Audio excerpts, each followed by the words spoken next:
Noé deixou uma mensagem de alerta ao mundo, dizendo que o juízo de Deus chegaria. Todos precisavam entrar na Arca do Refúgio. A hora do juízo era um período de provação em que todos deveriam escolher entre aceitar ou rejeitar a mensagem. Quando o período de prova terminou, a porta da arca foi fechada e o juízo de Deus por meio do dilúvio veio sobre a terra. Os eventos finais seguirão exatamente esse padrão. Agora, venha comigo para o futuro.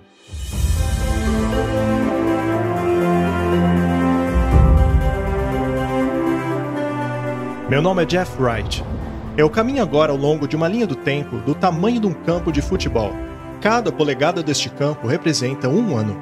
Essa linha nos ajudará a compreender melhor os eventos proféticos. Até aqui nós vimos que uma profecia do livro de Daniel foi capaz de prever o ano exato em que teria início os dias de Noé para o tempo do fim.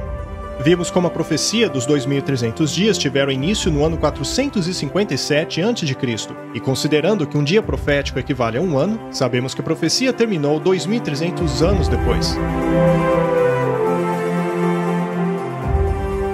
Essa profecia atravessou o tempo de Jesus, chegando até o ano de 1844.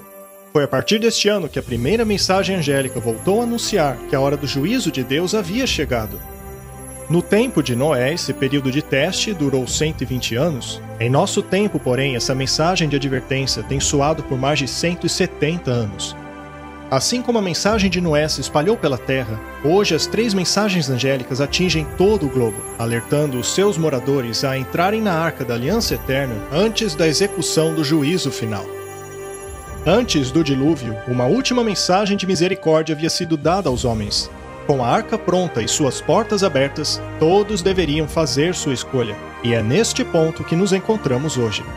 A segunda e terceira mensagens angélicas nos advertem sobre a última crise da Terra. Elas exigem que cada ser humano faça sua escolha, assim como foi nos dias de Noé.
Noé pregou uma mensagem de juízo. A mensagem dele exigia que as pessoas tomassem uma decisão. E, assim, ele foi um pregador da justiça. Ao promover a obediência à vontade de Deus e dizer que esta era a única maneira de salvar-se, ele estava condenando, por assim dizer, por contraste, as falsas religiões, mas é evidente que a maioria da população não estava contente com as exigências de Deus, então eles mesmos criaram seus deuses. Devido à proliferação mundial da falsa adoração e idolatria nos dias de Noé, os homens estavam prontos a rejeitar o convite de entrar na arca. Hoje, da mesma maneira, os inúmeros sistemas de falsa adoração estão preparando os homens para rejeitarem a aliança eterna mais uma vez. Porém, aqueles que desejam conhecer a verdade não serão enganados. Tanto o amor como a justiça de Deus traçam uma clara linha entre a verdade e o erro. Assim, todos têm luz suficiente para tomarem a decisão. Assim, o verdadeiro pesquisador da verdade tem condições de se desvencilhar do erro, mas aqueles que não quiserem, não terão desculpas. Foi pensando nisso que Deus nos enviou a segunda mensagem angélica.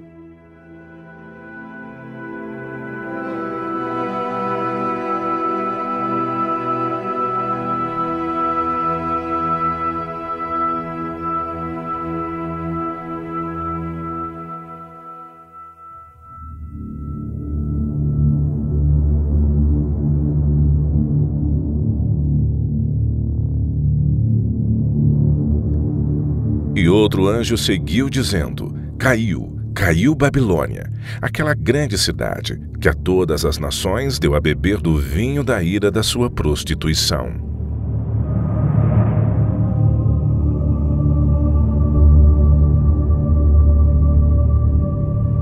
Mas o que significa o vinho? Nas Escrituras, o vinho simboliza falsas doutrinas. O vinho é escarnecedor, a bebida forte é alvoroçadora, e todo aquele que neles errar nunca será sábio.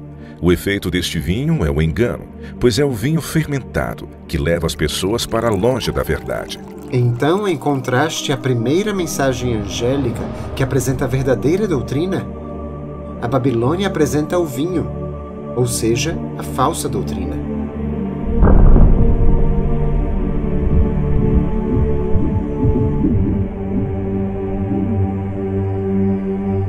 A escuridão da noite nos impede de ver a verdade ao nosso redor.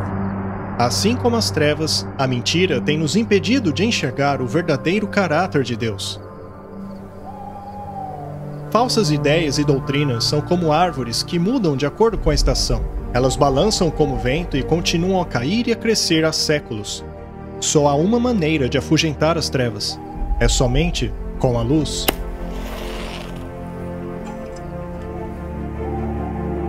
Pedro diz que temos a firme palavra dos profetas e que fazemos bem ao prestarmos atenção nela como uma lâmpada que brilha em meio às trevas. E é com a luz das profecias que identificaremos esse sistema chamado de Babilônia. O sistema da Babilônia é refletido por esta mulher de Apocalipse capítulo 17. E levou-me em espírito a um deserto, e vi uma mulher assentada sobre uma besta de cor escarlata. Estava cheia de nomes de blasfêmia e tinha 7 cabeças e 10 chifres. Os primeiros símbolos que nos ajudam a identificar Babilônia são a mulher, a besta e as 7 cabeças. A fim de compreendermos corretamente estes símbolos, é necessário permitirmos que a Bíblia os defina. Veja o que Deus tem a dizer sobre o símbolo profético da mulher. Eu assemelhei a filha de Sião a uma formosa e delicada mulher. Sião era o nome dado ao povo de Deus. Em Isaías lemos o seguinte: Diga a Sião, vós sois o meu povo. Portanto, no Antigo Testamento, Deus utilizava a mulher como símbolo para representar o seu povo. No Novo Testamento, a mulher também é utilizada como símbolo para representar a Igreja de Deus. Por isso deixará o homem seu pai e sua mãe e se unirá à sua mulher, e serão os dois uma só carne. Este é o mistério profundo. Refiro-me, porém, a Cristo e à Igreja. Há 2 mulheres no livro de Apocalipse. Há uma virgem vestida de branco, representando a Igreja de Deus, e a outra uma prostituta chamada de Babilônia. Ela representa uma falsa igreja, e é esta que se assenta sobre a besta. Se permitirmos à Bíblia explicar os seus próprios símbolos, devemos ir ao livro de Daniel para descobrir o que é a besta. A 4ª besta será um 4º reino sobre a terra. De acordo com Daniel, uma besta é símbolo de um reino ou nação. Uma vez que a Bíblia utiliza a mulher como símbolo de igreja e a besta como símbolo de uma nação, então o símbolo de uma mulher sentada sobre a besta é símbolo de uma igreja que controla uma nação. Ou seja, esta nação é uma mistura entre igreja e Estado. João também diz que essa besta tem 7 cabeças. A Bíblia nos diz o que significam essas cabeças apenas 6 versos depois. E aqui está a mente que tem sabedoria. As 7 cabeças são 7 montes sobre os quais a mulher se assenta. O fato desta mulher se sentar numa besta de 7 cabeças nos revela que esse poder político-religioso está localizado perto de 7 montes. João dá mais detalhes sobre ela. E a mulher estava vestida de púrpura e de escarlata, e adornada com ouro, pedras preciosas e pérolas, e tinha na sua mão um cálice de ouro cheio das abominações e imundícia da sua prostituição. Na sua testa estava escrito o nome mistério, a Grande Babilônia, mãe das prostituições e abominações da terra. A 4ª pista é que essa mulher, ou melhor, igreja, chamada de Babilônia, é descrita como uma prostituta, o que significa que ela abandonou a aliança eterna de Deus. Sendo assim, esta igreja não representa o povo de Deus. Pelo contrário, ela é uma igreja apóstata. A 5ª característica é a aparência da mulher. Suas vestes são das cores roxa e vermelha. Novamente permitindo que a Bíblia defina os seus próprios símbolos, vemos que Deus nos revela que essa mulher é uma nação político-religiosa, localizada perto de 7 montes, e é uma igreja apóstata que se veste de vermelho e roxo. Há apenas uma igreja que se encaixa nesta descrição. Se trata da Igreja Católica Romana. Vamos investigar as evidências desta conclusão. A Cidade do Vaticano é a única igreja-estado no mundo. É conhecida como a Cidade dos 7 Montes, e suas cores primárias são púrpura e escarlate.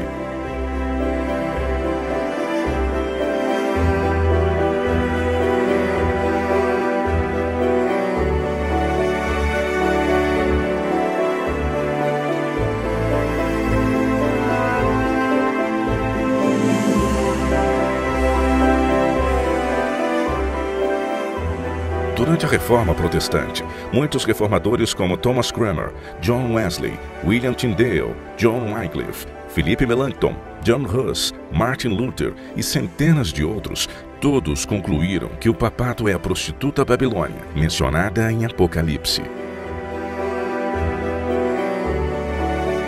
Eu, de minha parte, libertarei a minha mente e consciência, ao declarar em alta voz ao Papa e a todos os papistas que o papado é verdadeiramente ninguém mais que o reino da Babilônia, o próprio Anticristo.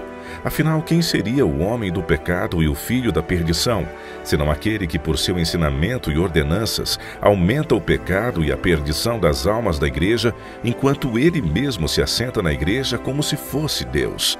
Todas essas condições têm sido cumpridas ao longo do tempo pela tirania do papado. Martinho Lutero.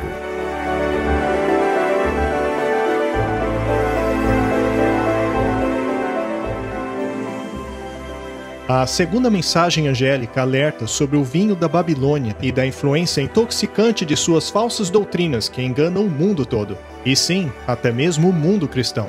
Mas isto não aconteceu repentinamente, mas subitamente ao longo de séculos. Quando você pensa na declaração de Jesus, pouco antes dele partir, ele disse: "Este evangelho será pregado por todo mundo, e então virá o fim."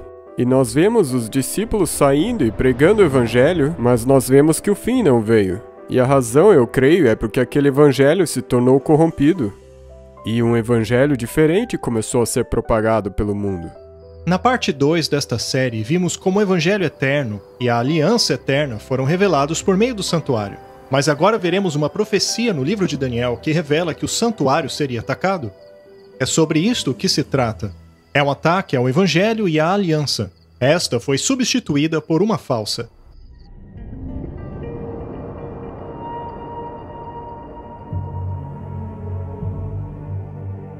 Engrandeceu-se até contra o príncipe do exército, e por ele foi tirado o sacrifício contínuo, e o lugar do seu santuário foi lançado por terra, e um exército foi dado contra o sacrifício contínuo por causa da transgressão, e lançou a verdade por terra, e o fez e prosperou.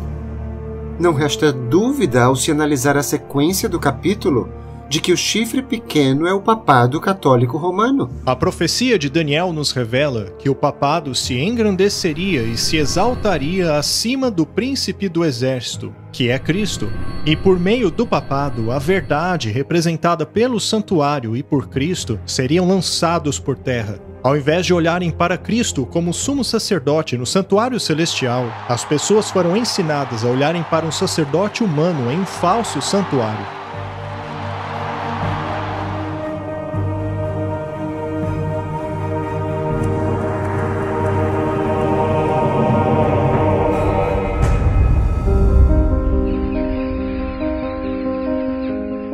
Então o que acontece é que durante a Idade das Trevas tem um poder entrando em cena que ataca cada um dos utensílios do santuário e as verdades que eles representam.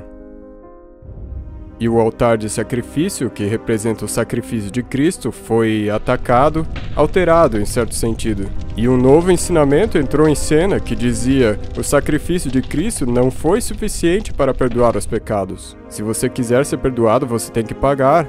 Você tem que comprar indulgências, você tem que pagar penitências. Então o sacrifício de Cristo não era suficiente para o perdão dos pecados.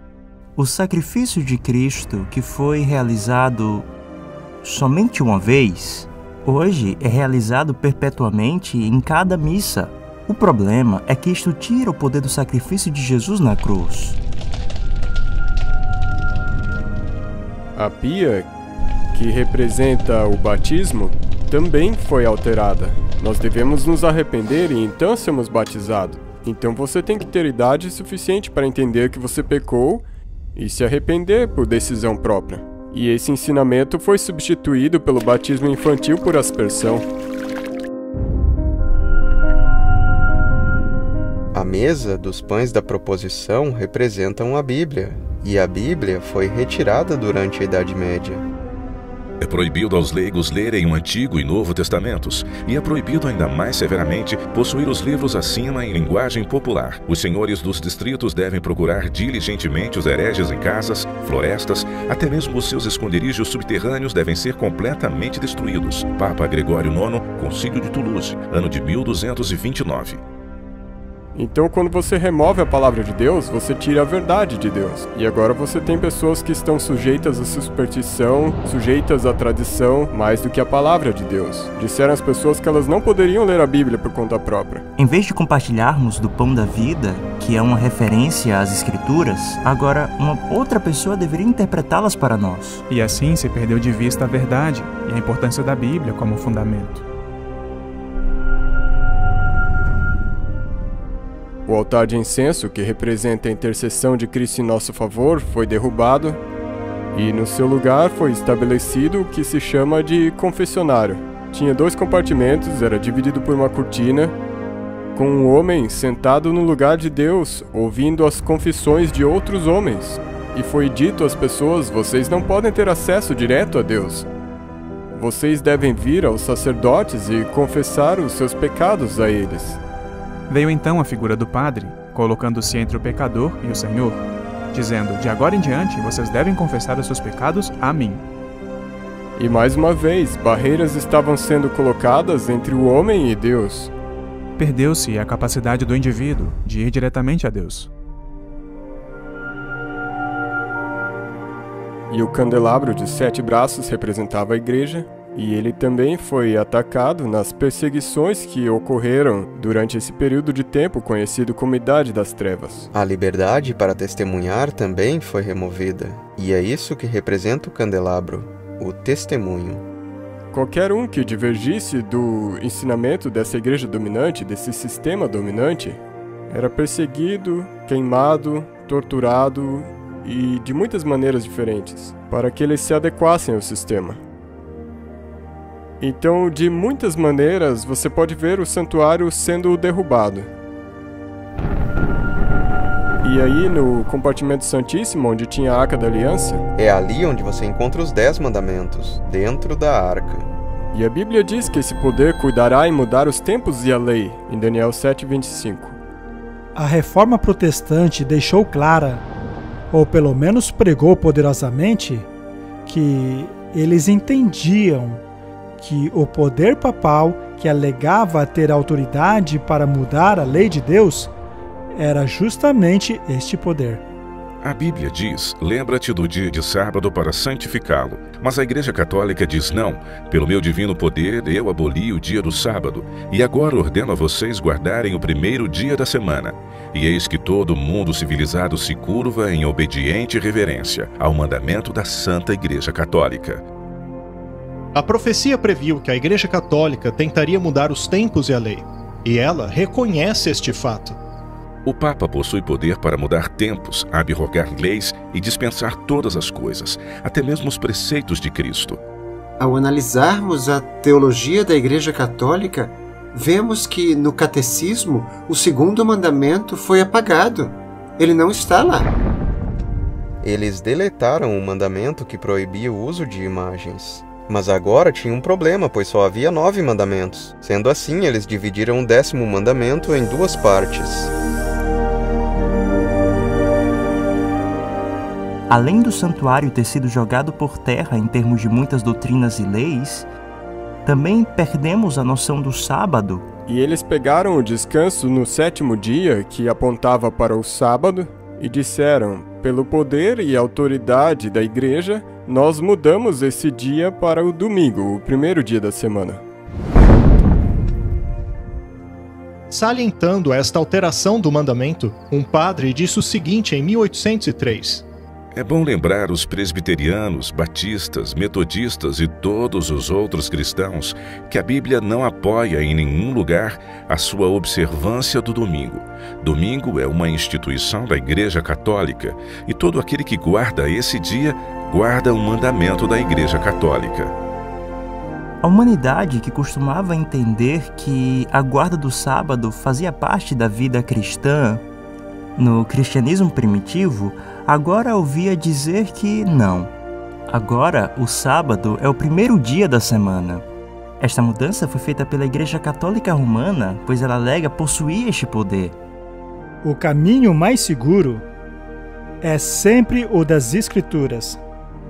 Se a Bíblia afirma que Deus diz algo, mas eu me permito ser convencido por outra pessoa que Deus não disse aquilo, de quem é a culpa?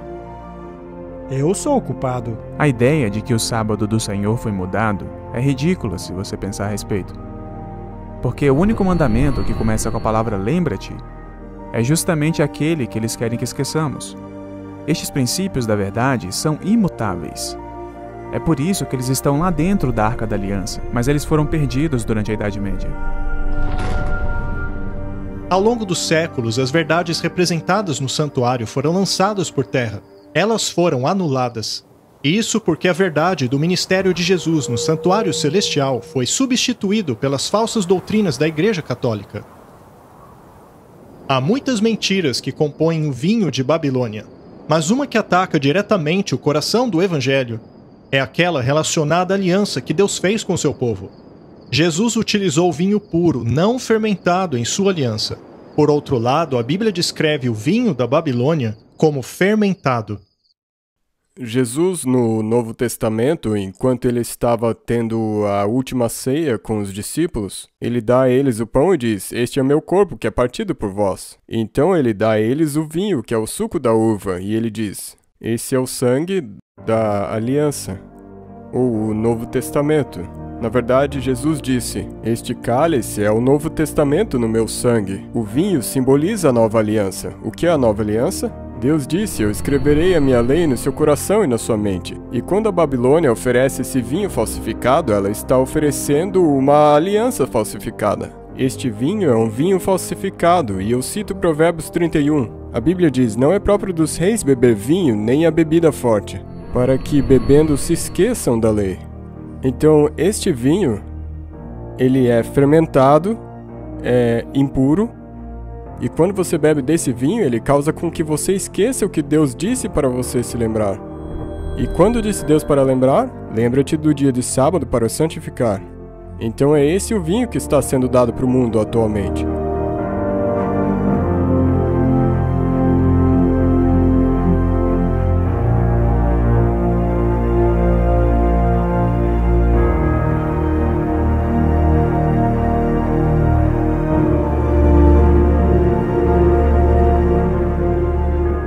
Assim, vemos que cada mobília do santuário, incluindo a lei de Deus, foram removidos. Então todas as coisas que a Bíblia disse que esse poder faria, eles fizeram no período previsto de tempo. Então aqui você tem uma destruição total das verdades representadas no santuário. Então, o santuário inteiro, desde a porta de entrada até o lugar santíssimo, tinha sido corrompido e precisava ser restaurado. A profecia de Daniel 8,14 nos diz: "Até 2.300 tardes e manhãs e o santuário será purificado." Num certo período de tempo, todas essas verdades que foram derrubadas por esse poder do pequeno chifre seriam finalmente restauradas. Portanto, todo o santuário foi jogado por terra e pisado por este homem do pecado, até chegar à Reforma Protestante. E durante um período de 500 anos, exatamente isso aconteceu. Deus começa a trazer diferentes movimentos a esse cenário que restaurariam cada um dos utensílios do santuário, quase século a século num período de 500 anos. Então temos John Wycliffe entrando em cena nos anos de 1300, ele traduziu a Bíblia na linguagem do povo e assim desencadeou a reforma. Martim Lutero nasceu nos anos de 1400, começou a fazer a reforma protestante nos anos de 1500, e ele, em essência, restaurou a verdade de que o sacrifício de Cristo é suficiente para o perdão dos pecados. Você não tem que pagar penitências. É pela fé no sacrifício que ele fez por nós que nós somos perdoados dos nossos pecados. John Calvino entra em cena nos anos de 1500, funda o movimento presbiteriano. Calvino sentia muito o dever de orar, e ele escreveu bastante sobre a oração, e ele basicamente ensinou que você não precisa dos sacerdotes para ter acesso a Deus. Você pode ter acesso direto ao trono de Deus sem ninguém. E isso na época de 1600. John Smith e o Roger Williams se tornaram fundadores do movimento batista, e eles deram importância especial à restauração do verdadeiro modo de batismo. Você deve se arrepender e então ser batizado. Não é para ser aspergido. Ser submergido totalmente é um símbolo de ser sepultado totalmente e começar uma vida totalmente nova. Então o movimento batista restaurou o verdadeiro modo de batismo. E nos anos de 1700, nós temos John Wesley que entra em cena e ele é o fundador do movimento metodista. E ele nota especialmente a importância do ministério de evangelismo leigo. Vós sois a luz do mundo, resplandeça a vossa luz. E o movimento metodista incorporou todas essas coisas que os movimentos antes dele restauraram. E eles adicionaram esse elemento do evangelismo. Vós sois a luz do mundo, deixe a luz brilhar. E pelos anos de 1800 ainda tem um artigo do santuário a ser restaurado. É a Arca da Aliança, mais especificamente o sábado, no 7º dia. E foi nesse século que Deus trouxe em cena o movimento adventista do 7º dia, que focaria especialmente na lei de Deus e no mandamento que foi derrubado, que é o sábado no 7º dia. Então, basicamente, você tem duas profecias no livro de Daniel, uma dizendo que o santuário seria profanado e outra dizendo que o santuário seria purificado no fim dos 2.300 dias. E você vê que a história confirma isso nos mínimos detalhes. O fato de que esse evangelho eterno seria novamente pregado em 1844 simplesmente significa que todas as coisas que foram alteradas e derrubadas no Evangelho verdadeiro teriam sido restauradas até 1844, na mesma época que o Evangelho eterno foi totalmente restaurado e começou a ser pregado novamente. É nessa hora que o julgamento começa. E agora você tem essa mensagem sendo espalhada, é uma mensagem para os últimos tempos, e é uma mensagem que na verdade prepara o mundo para a volta de Cristo. Assim como Noé chamava as pessoas a saírem da multidão e entrarem na arca, Deus, nos últimos dias, está chamando as pessoas para fora dos enganos de Babilônia. E ouvi uma outra voz do céu dizendo: sai dela, povo meu, para não participarem dos pecados dela e nem recebam de suas pragas. Sai dela, povo meu. Você sai da falsidade e entra para a verdade. O povo de Deus dentro de Babilônia representa as igrejas que alegam servir ao Senhor. Do contrário, Deus não as chamaria de seu povo. Deus está convidando as pessoas para a verdadeira adoração. Nos dias de Noé, a mentalidade da maioria ridicularizava o plano de salvação. Eles se recusaram a entrar na arca. E no tempo do fim também é um caminho para a arca, pois existe a Arca da Aliança que aponta para a lei de Deus dentro do santuário. E quem rejeitaria a primeira, também rejeitará a segunda. Mas há muitos que estão sendo enganados. Há muitos que aceitam o erro por ignorância. Mas conforme Deus vai iluminando essas pessoas com o seu Espírito, à medida que passam a entender as verdades bíblicas, aí sim farão a escolha consciente e poderão sair do sistema que rejeita a vontade de Deus.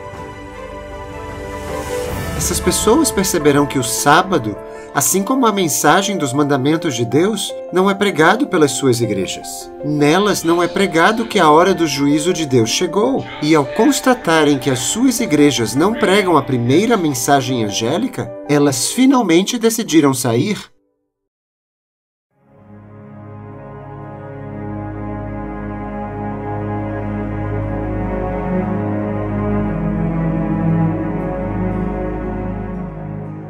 Quando eu ouvi esta mensagem pela primeira vez, a mensagem de que a denominação a qual eu pertencia era a Babilônia, e que fazia parte de um falso sistema de adoração, fiquei assustado.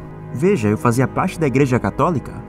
Eu conhecia muitas pessoas boas dentro do sistema católico, mas quando vi que seus ensinos contrariavam a Bíblia, eu não tive escolha. Sendo um ser humano racional, eu olhei para a questão e pensei: a única decisão lógica é fazer o que Deus pede em sua Bíblia, e não as tradições dos homens.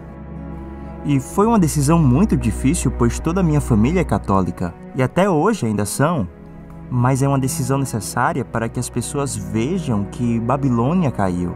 Não apenas uma, mas 2 vezes. Já que não foi apenas o catolicismo que caiu, mas também as filhas da prostituta, que é mencionada em Apocalipse capítulo 17, elas também se tornaram Babilônia espiritual. E sobre a sua testa estava escrito um nome: Mistério, a Grande Babilônia, mãe de todas as prostitutas e abominações da terra. Ela é descrita como sendo a mãe das meretrizes e abominações. Então, ela é a mãe e tem filhas. Então, quando essa mensagem do segundo anjo é proclamada, eu creio que essa mensagem fala geralmente sobre a mãe, mas especificamente sobre as filhas. Então, quem são as filhas? São as igrejas protestantes que saíram dela e não mais estão protestando. As que rejeitaram a mensagem do primeiro anjo. A segunda mensagem angélica nos diz claramente que devemos abandonar os sistemas religiosos nos quais a primeira mensagem angélica não está sendo praticada. As igrejas protestantes que viraram as suas costas para a mensagem do santuário, para a lei de Deus, para o sábado, é o que está sendo mostrado aqui. Caiu, caiu a grande Babilônia. E Apocalipse 18 diz: sai dela, povo meu. Então esse é um chamado para o povo de Deus que se encontra dentro desses sistemas decaídos, para que eles saiam deles. E estas religiões decaídas estão ensinando que existe algum outro caminho para o trono de Deus. Mas na verdade só existe um caminho para o trono de Deus. E esse caminho é o padrão dado a nós pelo santuário.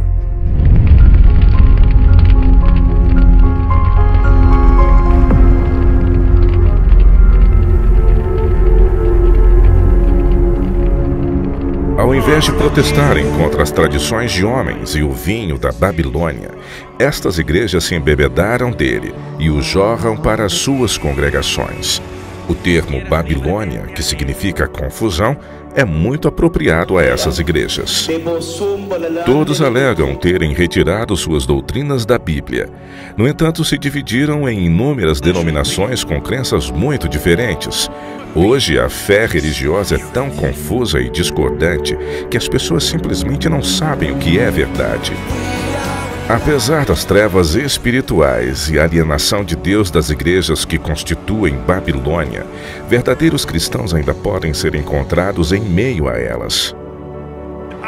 Muitos destes ainda não tiveram a chance de ouvir a verdade. Não são poucos os que estão insatisfeitos com a situação atual e anseiam por uma pura luz. Eles procuram em vão a imagem de Cristo em suas igrejas. Conforme estas igrejas se afastam da verdade e se aliam cada vez mais ao mundo, a distância entre os dois grupos aumentará, resultando finalmente em separação.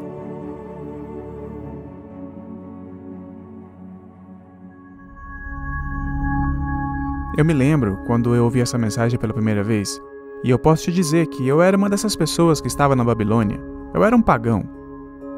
Mas quando eu fui a Jesus pela primeira vez, e eu me uni às típicas igrejas evangélicas, eu não sabia dessas coisas que estamos falando agora. E quando eu aprendi a verdade do sábado, e sobre a mensagem que nos chama a sair de Babilônia, foi muito difícil para mim, foi realmente doloroso. Eu lembro que fiquei irritado com a sensação de que havia sido enganado, que eles podiam até ser sinceros, mas que eram professores que não estavam ensinando a mensagem completa. Eu fiquei frustrado. E fui a vários pastores diferentes perguntando por que guardamos o primeiro dia da semana. A Bíblia diz claramente que o sábado é o 7º dia. De cerca de 10 pastores com quem eu conversei, eu recebi umas 11 ou 12 respostas diferentes. Eles não concordavam entre si. Isso me convenceu de que havia algo errado. E em segundo lugar, não foi uma coisa fácil porque os meus amigos estavam todos nessas igrejas e eu tive que tomar uma decisão. Será que eu estou disposto a perder não apenas os amigos, mas também o trabalho. Eu tive que abrir mão de alguns empregos porque o sábado é sagrado, eu não podia trabalhar nesse dia. E então eu acabei passando por dificuldades por tomar essa decisão. Mas sabe, depois de tudo, eu vi como Deus me abençoou e cuidou de mim. Porque sempre que nós damos um passo de fé e confiamos nele, no final das contas será melhor. Ele abençoará e até fará milagres por nós. A primeira e a segunda mensagens angélicas são desafiadoras para a maioria dos cristãos. Suas advertências questionam crenças fundamentais que muitos carregam desde a infância. Eu imagino que a mensagem de um dilúvio universal trazida por Noé tenha desafiado o povo de sua época da mesma maneira. Muitos deles alegavam serem adoradores de Deus, mas haviam se afundado tanto em falsa adoração que achavam que Noé estava louco, e assim rejeitaram o convite para entrar na arca. Hoje, o vinho da Babilônia e a falsa adoração estão surtindo o mesmo efeito. Isso faz com que muitos cristãos rejeitem a primeira mensagem angélica. Rejeitam a mensagem que os convida a entrar na arca da aliança eterna. É o chamado para adorarmos aquele que fez o céu, a terra e o mar. E vimos como essa mensagem remete ao mandamento do sábado, já que este é o memorial de sua criação e sinal de sua aliança eterna. Ao descansarmos no dia de sábado, mostramos que adoramos o verdadeiro Deus e que entramos na verdadeira aliança ao abraçarmos o símbolo do sábado. Mas muitos cristãos sinceros estão enganados. Acreditam adorarem o verdadeiro Deus e serem parte de sua aliança, ao mesmo tempo em que desprezam o coração dela. Mas Deus sabe que muitos destes são fiéis à luz que receberam. Porém, se ao conhecerem a verdade e rejeitarem as 3 mensagens angélicas, elas também ficarão fora da arca, assim como aqueles que rejeitaram a mensagem de Noé. Deus é amor, e é justamente por isso que Ele não força ninguém a aceitar sua misericórdia. O amor suporta, o amor convida, o amor suplica, mas Ele nunca viola o livre-arbítrio. Nossa existência é baseada nisso. Deus se deleita naqueles que vão até Ele, mas também respeita a decisão daqueles que não vão. Mas não é assim com o seu adversário. Ele utiliza todo tipo de arma, inclusive a coerção, para forçar a sua adoração e atingir os seus objetivos. Por séculos, Satanás tem preparado seus piores enganos para a batalha final. O amor, por outro lado, leva cada pessoa a tomar uma decisão inteligente de acordo com a sua vontade. E é para desmascarar o plano do inimigo que Deus envia a terceira mensagem angélica, para que todos tenham luz e ninguém precise ser enganado ao estarem no vale da decisão.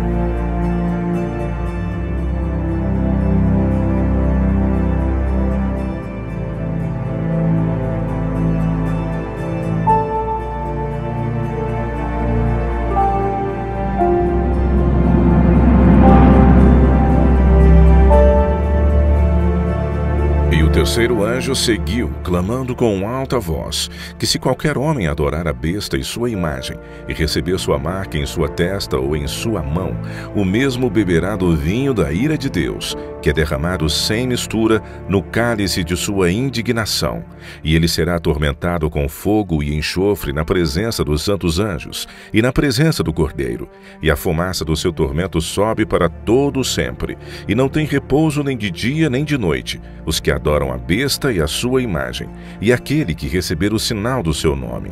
Aqui está a paciência dos santos, aqui estão os que guardam os mandamentos de Deus e a fé de Jesus. A terceira mensagem angélica fala a respeito daqueles que receberão a marca da besta. Esta é a maldição mais amedrontadora da Bíblia. Fala do que acontecerá com aqueles que receberem a marca da besta. Ela está relacionada à falsa adoração e fala do juízo que cairá sobre aqueles que se opõem à adoração bíblica.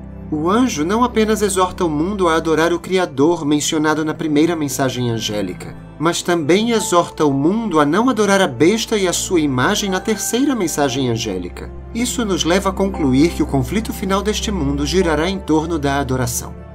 Veja, o diabo não quer nos impedir de adorar. O que ele quer é que pratiquemos a falsa adoração. Nos últimos dias, o diabo e o poder da besta não vão dizer assim, ei, não adorem. Pelo contrário, eles vão dizer, adorem a besta.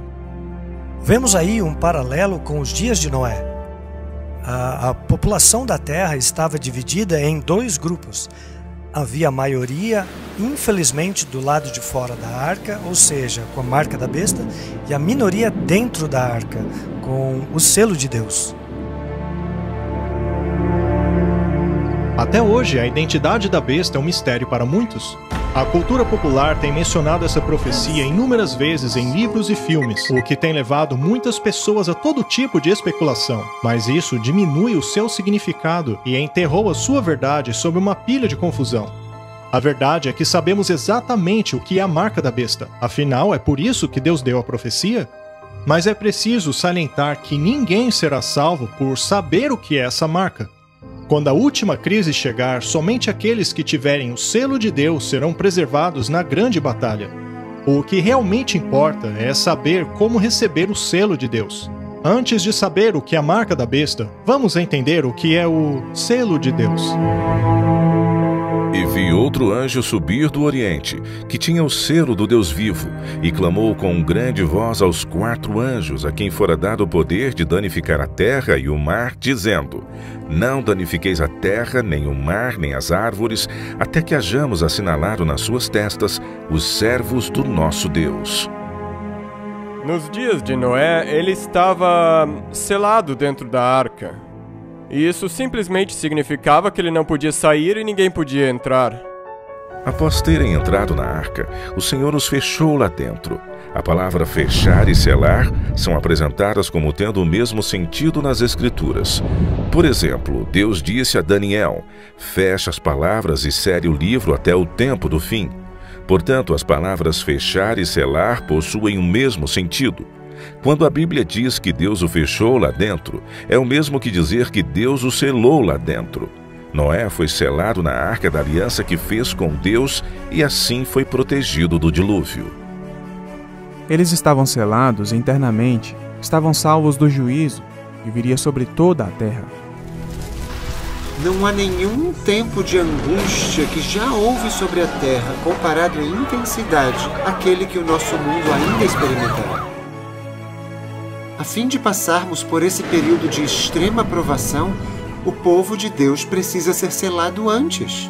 E o propósito do selo é, antes de qualquer coisa, identificar aqueles que pertencem a Deus, para que assim fique claro aos anjos quem eles deverão proteger neste tempo de angústia.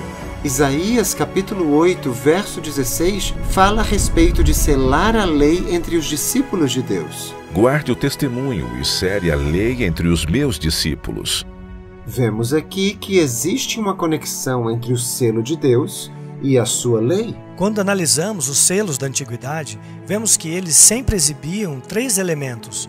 O primeiro era o nome da autoridade, como um rei, por exemplo. O segundo elemento era o seu título e, finalmente, a sua jurisdição. Um selo possui título, o nome e o território. Ao analisarmos os 10 mandamentos, constatamos que apenas o 4º declara Deus como o Criador, o nome e o território.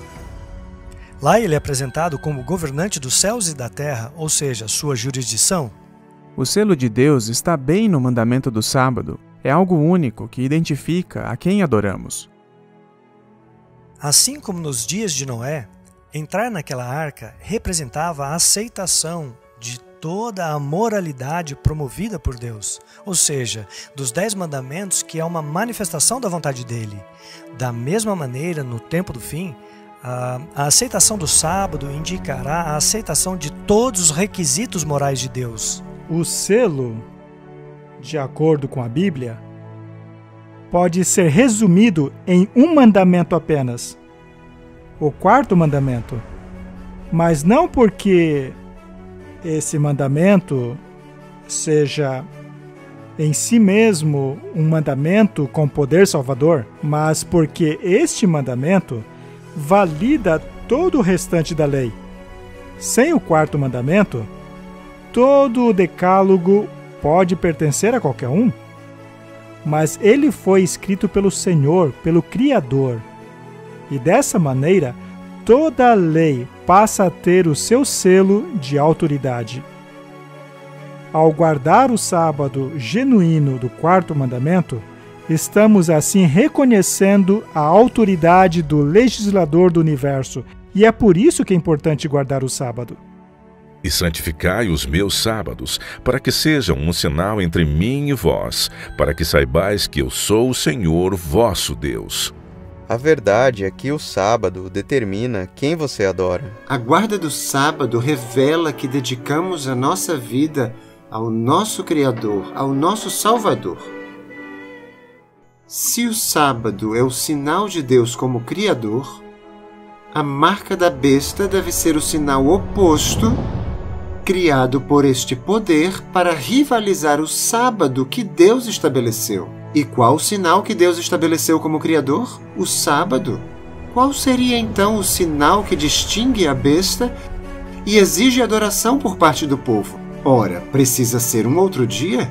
No livro de Apocalipse, a última guerra é uma guerra sobre adoração. A terceira mensagem angélica nos adverte 2 vezes que muitos adorarão a besta. Esta é uma violação do primeiro mandamento, que diz: não terás outros deuses diante de mim. A terceira mensagem angélica nos adverte 2 vezes que muitos adorarão a imagem da besta, que é uma violação do segundo mandamento, que proíbe a adoração de ídolos e imagens. Somos advertidos que muitos receberão o nome da besta, o que é uma contrafação do terceiro mandamento, que nos proíbe de tomar o nome de Deus em vão. E, finalmente, a terceira mensagem angélica nos adverte 2 vezes para não recebermos a marca da besta, uma contrafação do selo de Deus no quarto mandamento, que diz: lembre-se do dia de sábado para o santificar. Então, se você olhar para esse paralelo entre não ter outros deuses, o número, o nome, a imagem, e tem o sábado, que é a marca, na verdade tudo é um paralelo.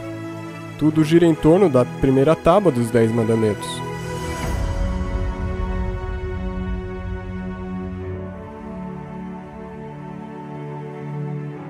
Quando a primeira mensagem angélica nos ordena adorarmos aquele que fez o céu, a terra e o mar, ela está apontando para a Arca da Aliança Eterna por meio da adoração ao Criador. A segunda mensagem angélica nos alerta contra os falsos sistemas de adoração que desviarão as pessoas da aliança. A terceira mensagem angélica alerta contra a besta, que tentaria impedir as pessoas de entrarem na aliança ao forçá-las a rejeitarem o sinal de adoração do Criador, e em seu lugar receberem o sinal de adoração à besta. Mas quem é a besta?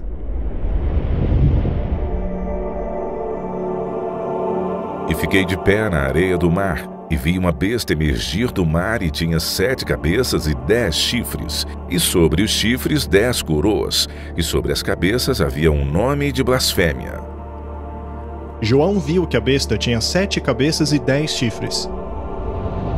Esta é a mesma descrição da besta encontrada em Apocalipse capítulo 17, que carregava a mulher chamada de Babilônia, vestida de púrpura e escarlate. Perceba que essa besta também tem 7 cabeças e 10 chifres. No capítulo 13, João vê a primeira besta que emerge do mar. No capítulo 17, o mar é descrito da seguinte maneira: as águas que viste, onde se assenta a prostituta, são povos e multidões, nações e línguas. O que Deus deseja revelar aqui é que este poder surgiria de uma área populosa. A besta do Apocalipse 17 carrega uma mulher que é cheia de nomes de blasfêmia. E se voltarmos à besta de Apocalipse 13, constatamos que as cabeças desta besta também possuem nomes de blasfêmia. A descrição das 2 bestas é a mesma, pois ambas se referem ao mesmo poder. A besta que João viu emergir do mar é a mesma besta que carrega a mulher chamada de Babilônia, que, como já vimos, representa o papado da Igreja Católica Romana.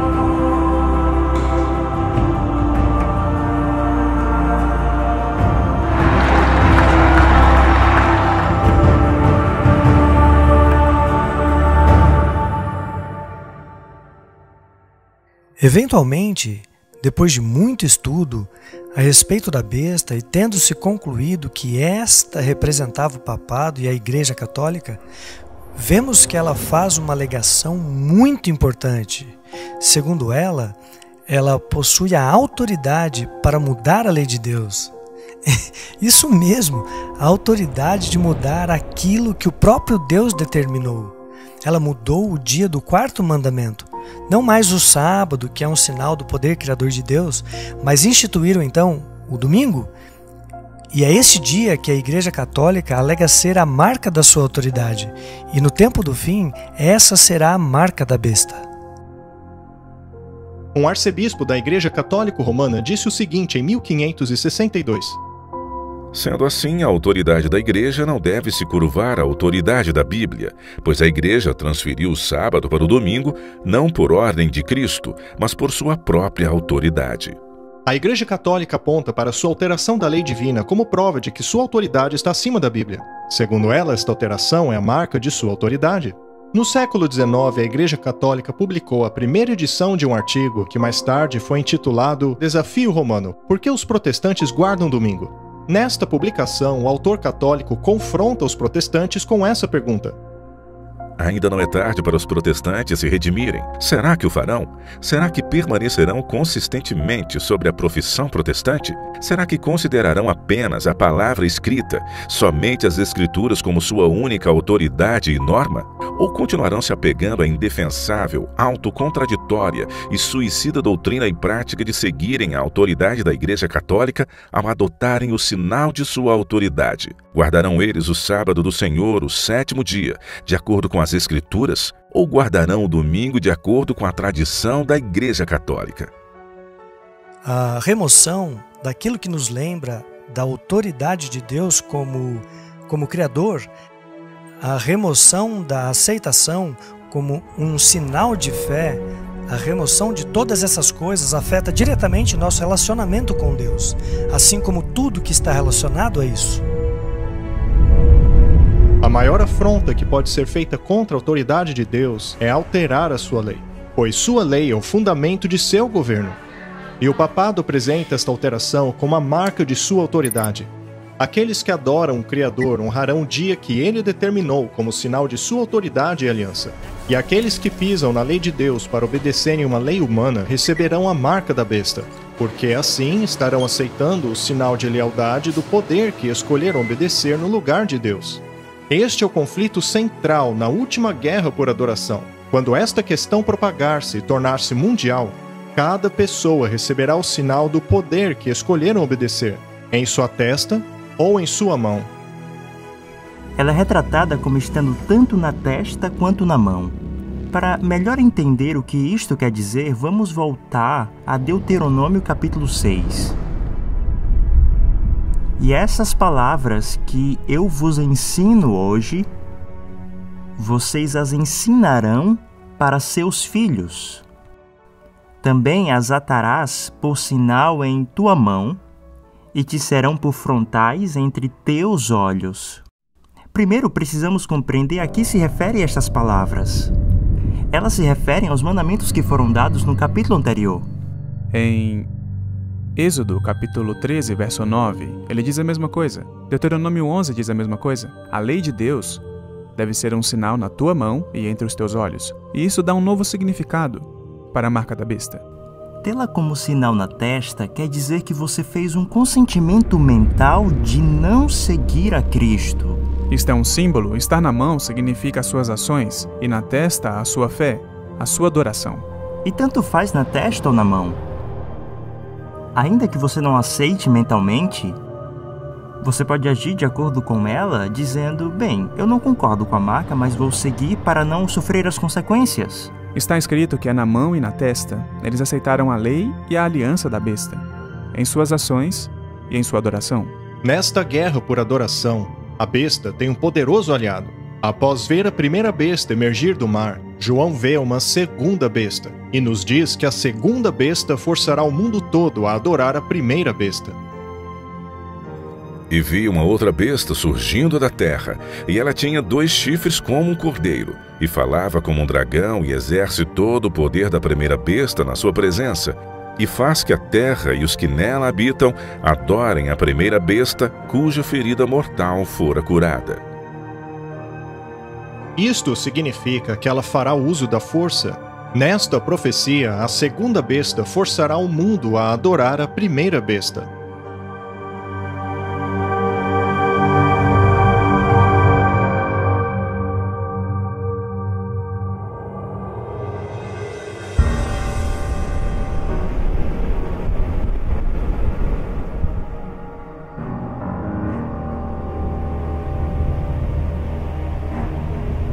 A primeira besta surge do mar, e já vimos como a Bíblia utiliza o mar como símbolo para representar um lugar populoso, povos, multidões, nações e línguas.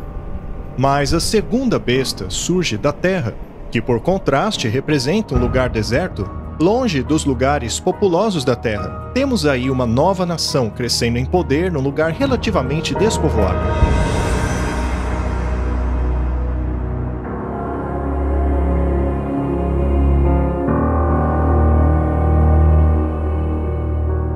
Além disso, esta besta possui 2 chifres como cordeiro. Ao longo da Bíblia, o cordeiro representa Jesus, o Cordeiro de Deus. O fato da segunda besta possuir 2 chifres como cordeiro nos leva a procurar por uma nação cristã crescendo em poder num lugar relativamente despovoado. Há uma nação que se enquadra perfeitamente neste perfil, e não é por coincidência que também é conhecida como a nação mais poderosa e influente do mundo, os Estados Unidos da América.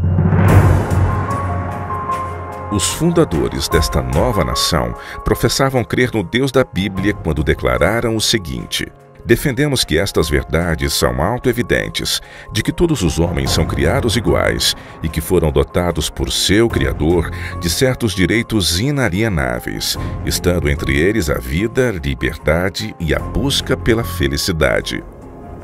Além de professar a crença em um Criador, a primeira emenda da Constituição dos Estados Unidos da América garante tanto a liberdade civil como religiosa. Ela diz assim: o Congresso não fará lei estabelecendo religião ou proibindo o livre exercício da mesma, a fim de evitar a perseguição e tolerância religiosa que tomou conta da Europa por tantos séculos. O governo dessa nova nação foi estruturado de forma a impedir que a Igreja governasse o Estado e de que o Estado governasse a Igreja. Jesus disse: dai a César aquilo que é de César e dai a Deus aquilo que é de Deus. Estes princípios cristãos escritos nos documentos fundadores dos Estados Unidos foram o segredo de seu sucesso. Milhões fugiram para a América para adorarem de acordo com os ditames de sua própria consciência. Mas a Bíblia diz que isto mudaria. Quando João viu essa besta saindo da terra, ele disse que ela era como um cordeiro, mas que falava como um dragão. E no próximo verso vemos que esta besta, ou seja, os Estados Unidos, faria com que toda a terra e aqueles que habitam nela adorassem a primeira besta. A Bíblia diz que os Estados Unidos da América, normalmente considerado como a maior autoridade civil, unirá os seus esforços à Igreja Católica Romana, que por sua vez é considerada a maior autoridade moral e espiritual. Uma besta representando a Igreja e a outra representando o Estado se unirão e pisotearão as liberdades civis e religiosas sobre as quais os Estados Unidos foram fundados.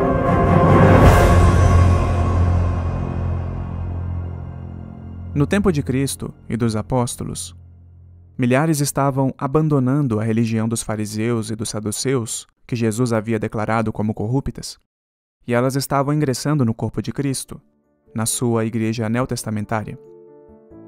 Os líderes religiosos então recorreram ao poder político para persegui-los. É por isso que o rei Herodes, em Atos capítulo 12, aprisionou Pedro e matou Tiago. A igreja estava recorrendo ao poder político para perseguir o povo de Deus. E a história se repetirá. Isso aconteceu na Idade Média, quando o poder da besta apelou ao Estado para perseguir, aprisionar e matar aqueles que não concordavam e nem obedeciam às ordens da igreja.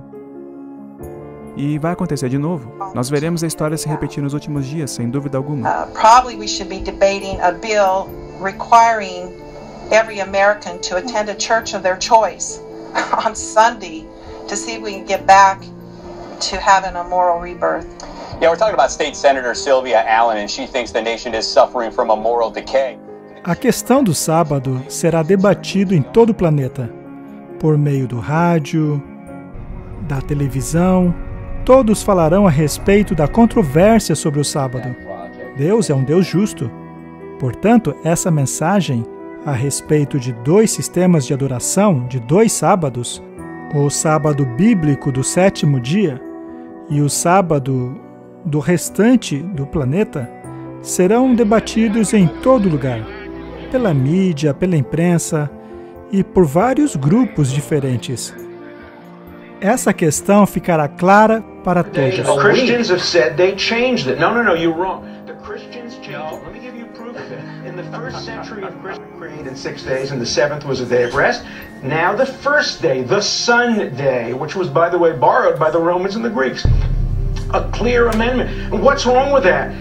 Os pecados de Babilônia serão denunciados, escancarados. As pessoas perceberão que a Babilônia são as igrejas. As igrejas que têm ensinado falsas doutrinas. Eles indagarão seus padres e pastores, perguntando: isso tudo é verdade? Por que não nos disseram antes? Eles questionarão se tudo isso é verdade. Infelizmente, a maioria dos líderes farão de tudo para manter os membros enredados em seus enganos, dizendo paz e segurança, não se preocupem. Muitos, porém, não se contentarão. Grande número de pessoas ouvirão a mensagem e abraçarão a verdade. Eles se manterão firmes, ainda que isto custe muito para eles. Eles passarão por dificuldades e perseguição, mas finalmente se separarão de Babilônia. Muitos abandonarão suas igrejas denominacionais, mas os líderes religiosos não ficarão satisfeitos com isso. Eles farão tudo o que puderem para combater a mensagem da verdade. Esses líderes de igrejas protestantes acabarão se unindo ao poder do Estado e assim formarão uma imagem da besta. E provavelmente haverá um grande tumulto financeiro no mundo, também desastres naturais. E eles dirão: todas essas calamidades estão acontecendo porque este pessoal aqui não está obedecendo. Eles estão seguindo suas próprias ideias bíblicas. E daí eles irão apelar ao poder do Estado. Esses líderes de igrejas protestantes acabarão se unindo ao poder do Estado e assim formarão uma imagem da besta. A igreja e o Estado darão as mãos. Mas eu sei que isso parece impossível num país como os Estados Unidos, que prega a liberdade religiosa e que proíbe que o Congresso faça leis que estabeleçam a religião ou que proíba o exercício das mesmas. Você pode se perguntar como isso vai acontecer nos Estados Unidos da América. Apocalipse capítulo 13 diz que é exatamente isso que vai acontecer. E faz grandes maravilhas, de maneira que até fogo faz descer do céu a terra à vista dos homens, e engana os que habitam na terra com sinais que lhe foi permitido que fizesse em presença da besta, dizendo aos que habitam na terra que fizessem uma imagem à besta que recebera a ferida da espada e contudo revivera. Quando é dito que os Estados Unidos dirão ao mundo para fazer uma imagem à besta, significa que devem emular o sistema do papado unindo a igreja e o Estado. As principais igrejas dos Estados Unidos se unirão em pontos comuns de doutrina e influenciarão o Estado a impor os seus pontos de vista. Os líderes religiosos dos Estados Unidos farão grande pressão para a aprovação do decreto dominical. Os governos serão inundados com pedidos para uma legislação que assegure o domingo como dia de adoração.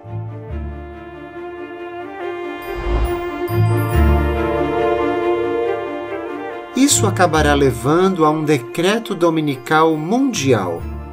Podemos ver isso algumas vezes no livro de Daniel. Uma certa lei foi criada e eles tiveram que escolher. Quando a imagem foi erguida na planície de Dura, ela não foi um grande problema. Até que todos foram forçados a se curvarem diante dela. Aí sim se tornou um problema. Devo obedecer à lei do Estado e me curvar diante da imagem? Ou obedeço à lei de Deus permanecendo de pé enquanto todo mundo se curva? O diabo queria que eles quebrassem a lei de Deus. E por não se curvarem, foram condenados à morte. A história da estátua de ouro na Babilônia, na qual aqueles que não a adorassem seriam mortos, também é uma profecia que retrata a grande Babilônia no fim dos tempos. Será erguida uma imagem à besta e todos aqueles que não a adorarem serão mortos. Para que ninguém possa comprar ou vender, senão aquele que tiver o sinal ou o nome da besta ou o número do seu nome. Imagine que deste momento em diante você não poderá mais comprar e vender. Não poderemos mais comprar comida, roupa ou água. Quanto tempo você resistiria? O propósito desta lei é fazer com que aqueles que guardam a lei de Deus pereçam excluídos da sociedade ou desistam recebendo a marca da besta. Humilhação, perseguição e severas punições aumentarão até finalmente ser adotada a pena de morte. Para dar vida à imagem da besta, de forma que a imagem da besta podia tanto falar, como fazer com que todos que não adorassem a imagem da besta fossem mortos.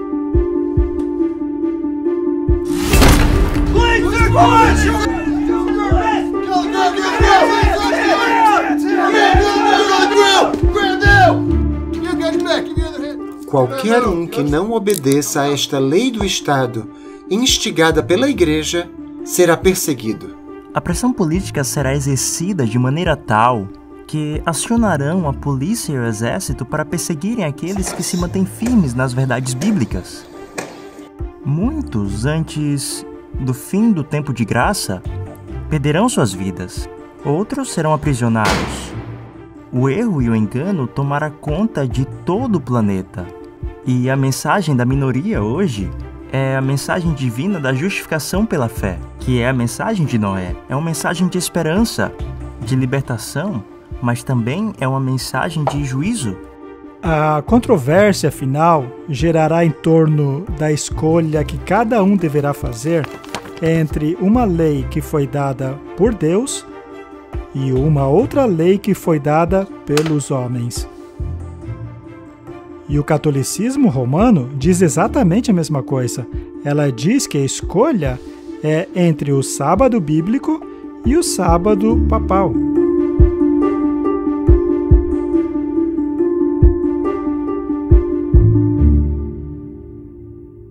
Ninguém possui ainda a marca da besta. Será apenas quando um decreto for imposto por lei que homens e mulheres receberão a marca do poder que escolheram obedecer. Antes de prosseguirmos, eu gostaria de considerar 3 princípios por trás desta controvérsia.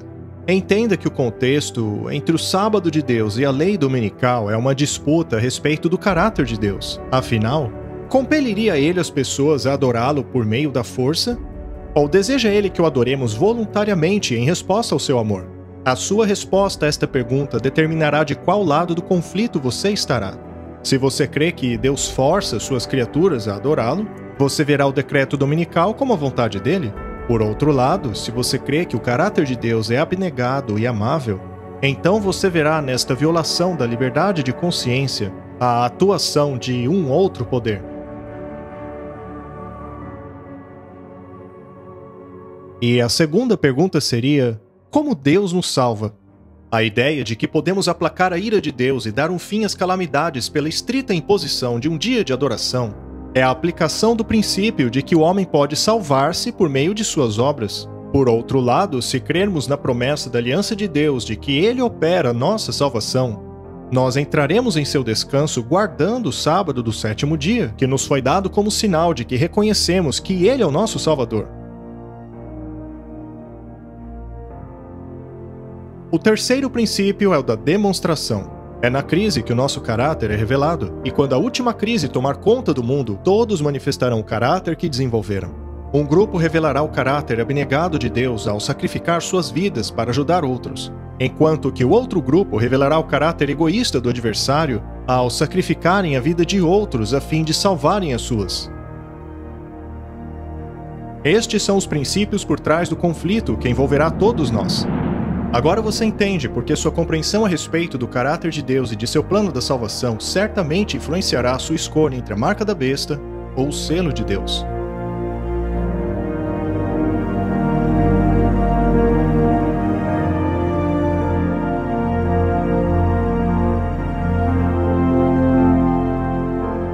A As 3 mensagens angélicas já haviam sido anunciadas na mensagem da última hora do juízo, nos alertando sobre os eventos em torno do julgamento vindouro. Mas não sabemos o ano exato em que esses eventos ocorrerão. No entanto, sabemos que eles ocorrerão em breve e em rápida sucessão. Vejamos agora esses últimos eventos em detalhes. As circunstâncias do mundo já estão trabalhando juntas para trazer à tona a marca da besta, assim como diz a Bíblia. Após isso será o fim do tempo da graça, seguido pela execução do julgamento, e finalmente a segunda vinda de Cristo.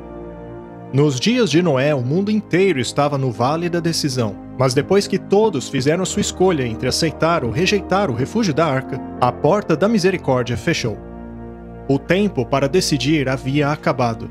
Todos haviam feito a sua escolha entre aceitar ou rejeitar o convite da aliança eterna. E muito em breve, a porta fechará novamente, para sempre.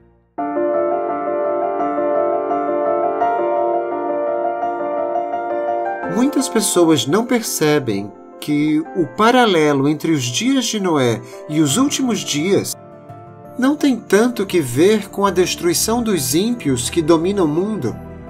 O verdadeiro paralelo é encontrado no momento em que a porta se fecha.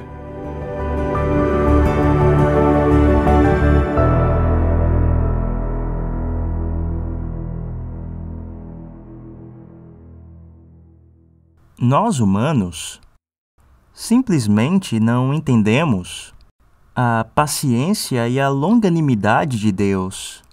Ainda assim, o Senhor disse que seu Espírito não contenderia para sempre com o homem, há um limite. Nos dias de Noé, o limite que foi estabelecido foi de 120 anos. Por que Deus não acabou com os maus logo de vez? Bem, é porque Ele ama a sua criação. Ele precisa demonstrar que cada gota de oportunidade e paciência será oferecida ao perverso. Mas chega uma hora que a graça acaba. E isso é revelado pelo fechamento da porta da arca. Eu penso que estamos chegando no momento final do tempo de misericórdia oferecido por Deus para essa geração. Hoje, a mensagem de Noé está sendo pregada na forma das 3 mensagens angélicas. Mas vai chegar uma hora em que essa mensagem não será mais pregada. Os ímpios se perderam não quando começou a chover, mas quando a porta se fechou. Noé foi salvo, ele estava selado. Mas quem havia ficado do lado de fora estava perdido. Mas as pessoas não sabiam. Eles viram a porta fechar, mas zombaram de Noé, sem nem perceber que para eles a salvação havia acabado.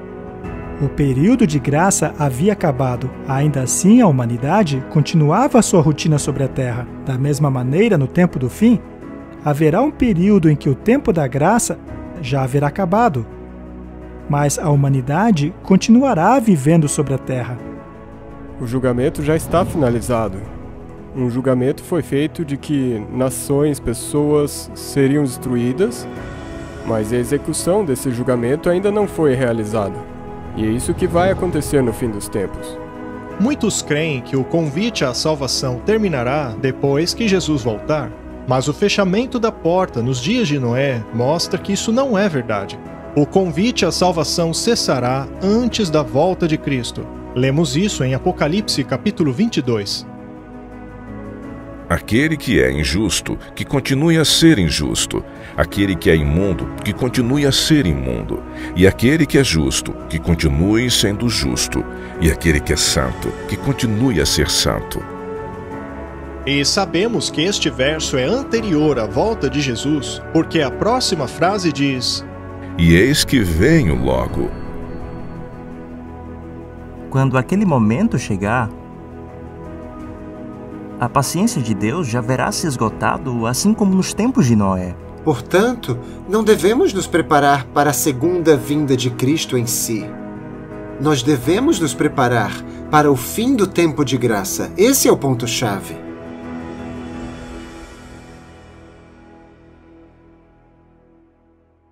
Neste momento, o nosso caso no julgamento celestial ainda está sendo investigado. A porta para o refúgio da aliança eterna ainda está aberta.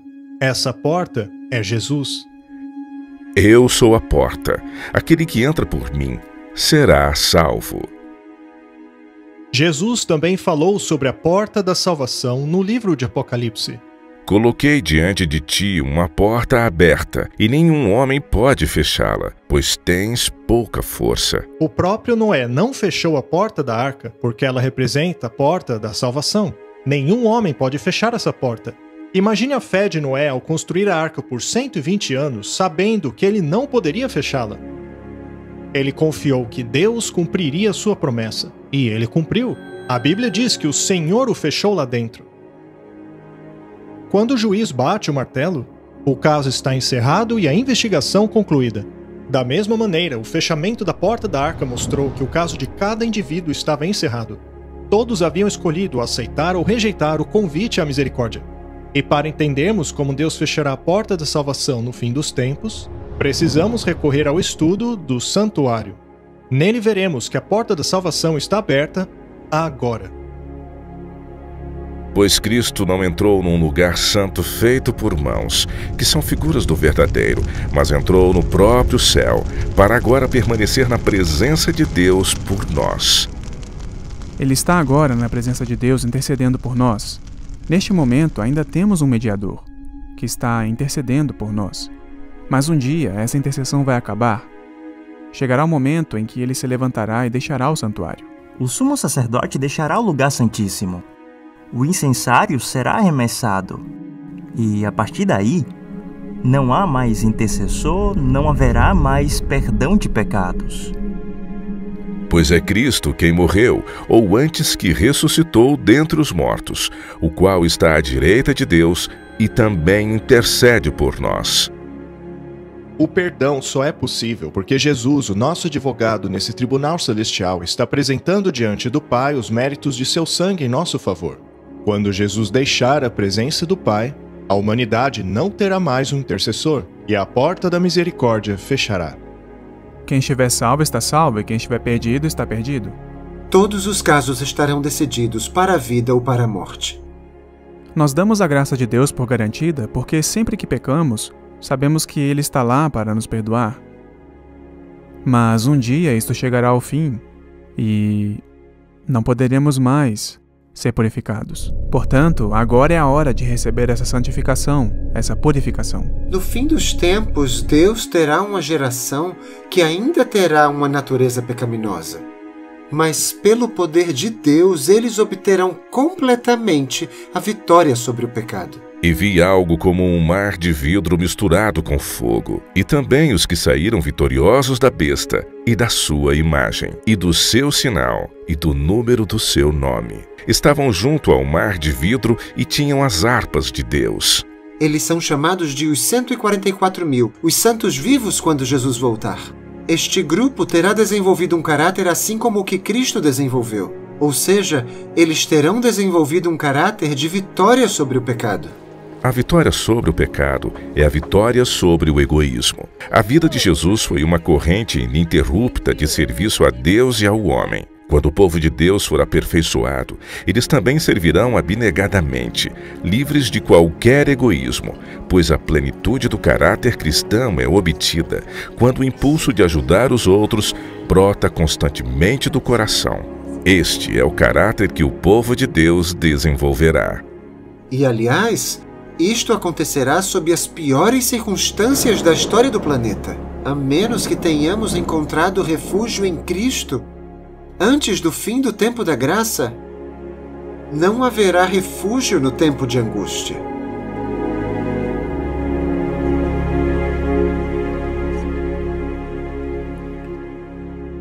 A Bíblia diz que Satanás é o acusador dos irmãos. Por outro lado, Jesus é o nosso advogado diante do Pai. Mas Jesus não pode terminar seu trabalho de intercessão e alegar que sobre a terra há uma geração de santos cheia do seu espírito, capaz de permanecer diante de Deus sem um intercessor. Portanto, agora mesmo, Jesus está cumprindo as promessas de sua aliança, trabalhando naqueles que o permitem. Havendo confessado seus pecados a Jesus, receberam perdão, e pelo poder dele, seus caráteres estão sendo santificados. Assim eles serão capazes, pelo poder de Deus, a não pecarem durante o tempo de angústia, quando não houver um intercessor no santuário celestial.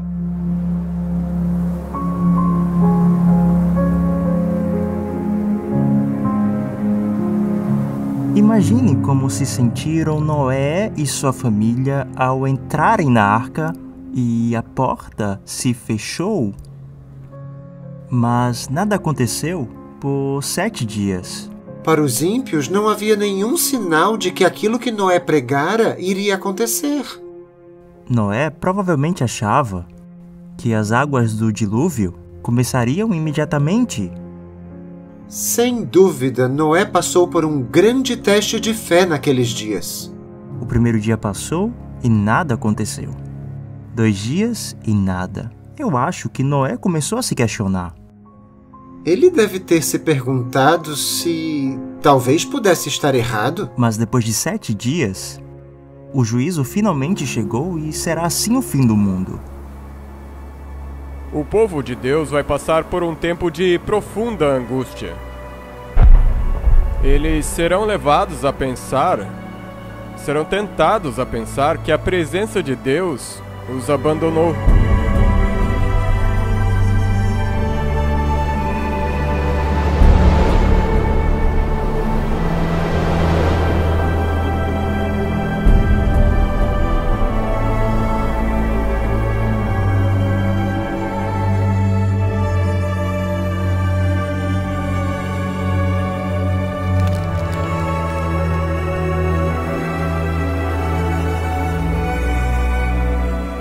Por causa de todo o caos e por causa dos próprios pecados deles, que eles podem olhar para trás na vida e relembrar: olhem, minha vida, ela não foi o que deveria ter sido. E eles passarão por esse tempo de angústia, que na verdade será um tempo de agonia mental. Será que a porta da graça já fechou? Será que eu fui aprovado?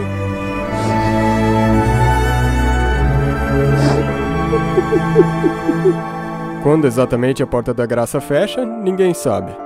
Quando as pragas começarem a cair, saberemos que acabou o tempo da graça.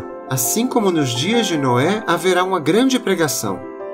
Uma pregação que dividirá os homens em 2 grupos. Depois a porta se fechará. Então haverá um período em que a fé daqueles que entraram na arca será testada, e aqueles que ficaram de fora acharão que a pregação de Noé estava errada. Mas aí virá a destruição. O paralelismo com o tempo do fim é impressionante, pois hoje temos a pregação das 3 mensagens angélicas que anunciam a hora do juízo de Deus. Depois disso temos o fim do tempo de graça, no qual os impuros continuarão impuros e os justos continuarão justos, os santos continuarão santos e os injustos injustos. E logo depois teremos o tempo de angústia, no qual o povo de Deus estará na terra e terá sua fé provada, e finalmente virá a destruição. Assim, há um paralelismo impressionante entre os tempos de Noé e aquilo que ocorrerá no fim dos tempos em relação ao juízo. E mais uma vez, esse julgamento termina no final desse período probatório, não na segunda vinda de Cristo. Ele termina no fim desse período probatório, quando a porta se fecha, assim como nos dias de Noé. Em Lucas capítulo 13, também há o fechamento da porta. As pessoas baterão nela, desejando entrar. Porque eu vos digo que muitos procurarão entrar, e não poderão. Quando o dono da casa se levantar e fechar a porta, e começar desde fora a bater à porta, dizendo: Senhor, Senhor, abre-nos. Ele responderá: Não sei de onde vocês são. Então começareis a dizer: Temos comido e bebido na sua presença, tu tens ensinado nas nossas ruas. Mas ele responderá: Digo-vos que não sei de onde vocês são. Apartai-vos de mim, vós todos que praticais a iniquidade. E a coisa triste de tudo isso é que muitas pessoas que estarão batendo na porta enganaram a si mesmo. Elas acreditaram estar seguindo o mestre, quando na verdade seguiam um outro, um falso mestre. Jesus deu uma razão pela qual não os conhecia. Ele disse: Apartai-vos de mim, vós todos que praticais a iniquidade. A palavra iniquidade significa sem lei. Apesar de alegarem seguir a Cristo, estas pessoas não se renderam ao trabalho do Espírito Santo e assim não guardam os seus mandamentos. A Bíblia diz que nisto conhecemos que amamos a Deus, quando amamos a Deus e praticamos os seus mandamentos. Seus mandamentos não são penosos. Em 1 de João é dito que aquele que diz que o conhece, mas não guarda os seus mandamentos é um mentiroso e a verdade não está nele. Portanto, somente dizer que é um cristão como muitos fazem hoje não é o suficiente. É por isso que muitos vão se surpreender ao descobrirem que estão do lado de fora da arca. Eles dirão, Senhor, Senhor. Mas ele dirá, para longe de mim, eu não vos conheço. Essa será a situação dos últimos dias. As pessoas pensarão que uma aparência de religião, de alguma forma, pode substituir a verdadeira pureza e santidade.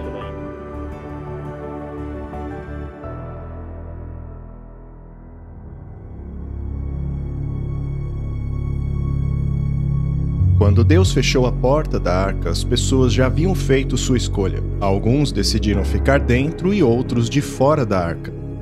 Cada indivíduo escolheu o seu próprio destino.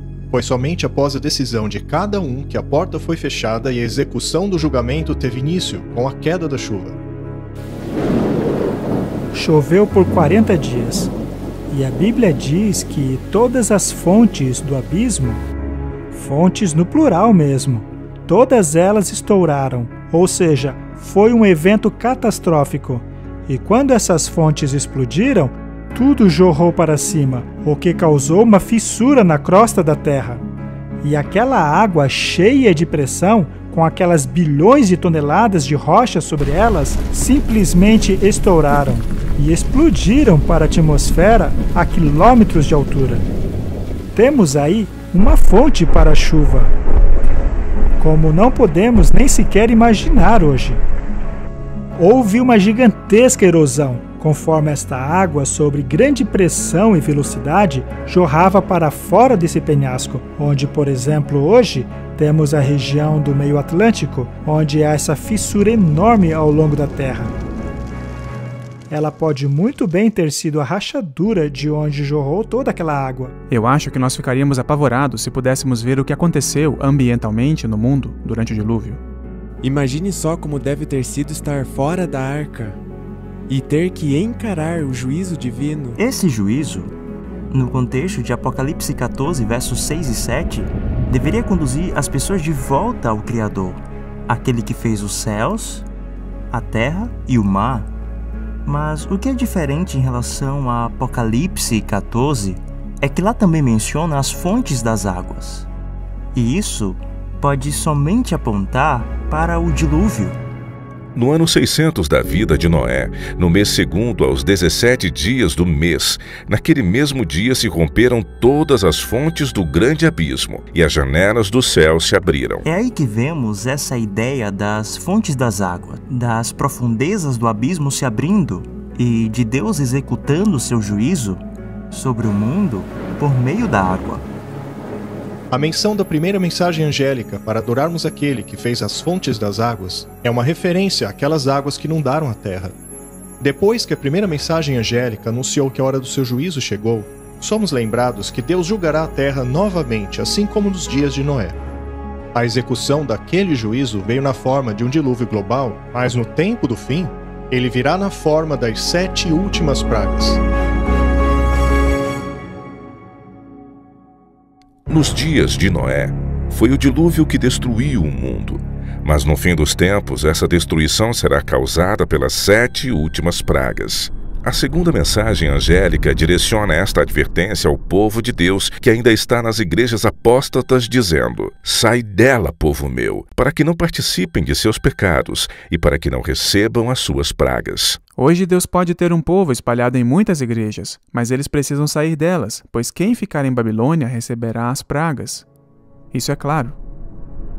A terceira mensagem angélica também nos alerta sobre essas pragas. Ela diz: qualquer um que adorar a besta e a sua imagem e receber o sinal em sua testa ou mão, também este beberá do vinho da ira de Deus, que se deitou não misturado no cálice da sua ira. E a ira de Deus, de acordo com a Bíblia, é definida no próximo capítulo como sendo as 7 últimas pragas. E vi outro grande e admirável sinal no céu, 7 anjos que tinham as 7 últimas pragas, porque nelas é consumida a ira de Deus. As pragas são, na verdade, o derramamento da ira de Deus sem nenhuma gota de misericórdia. E não sou eu quem diz isso, a própria Bíblia o diz. será o pior momento da história da Terra. Deus é longânimo, mas quando a humanidade atingir o limite de sua paciência, as pragas cairão. E Davi, no livro de Salmos, nos diz qual é esse limite. Já é tempo de agires, Senhor, pois eles tornaram a tua lei nula. Na crise da marca da besta, a humanidade aprovará uma lei que forçará as pessoas a quebrarem a lei de Deus. Será neste tempo que Deus intervirá, assim como fez no Egito. O faraó fez uma lei. Ele disse a Moisés: "Você, Moisés, faz o povo descansar." Shabat, em hebraico. Ou seja, você, Moisés, faz o povo guardar o sábado. Ora, volte ao trabalho. Então o faraó fez uma lei anti-sábado. E a consequência imediata a esta lei foram as pragas. Já o faraó dos dias de hoje fará uma lei semelhante, e a consequência dela será as pragas.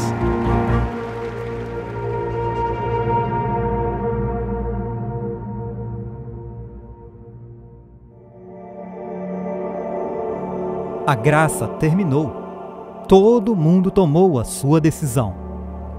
Este é o início da hora do juízo, no qual todos verão as consequências de sua escolha. Então ouvi uma forte voz que vinha do santuário e dizia aos 7 anjos: vão derramar sobre a terra 7 taças da ira de Deus. As 7 últimas pragas são descritas em Apocalipse 16. Em uma dessas pragas, as pessoas desenvolverão terríveis úlceras por todo o corpo. E o primeiro anjo foi, derramou sua taça pela terra, e abriram-se feridas malignas e dolorosas naqueles que tinham a marca da besta e adoravam a sua imagem. O oceano se transformará em sangue, e tudo o que estiver vivo nos mares morrerá. E o segundo anjo derramou sua taça no mar, e este se transformou em sangue, como de um morto, e morreu toda criatura que vivia no mar. O terceiro anjo derramou a sua taça nos rios e nas fontes, e eles se transformaram em sangue. As fontes de águas e os rios também se transformarão em sangue.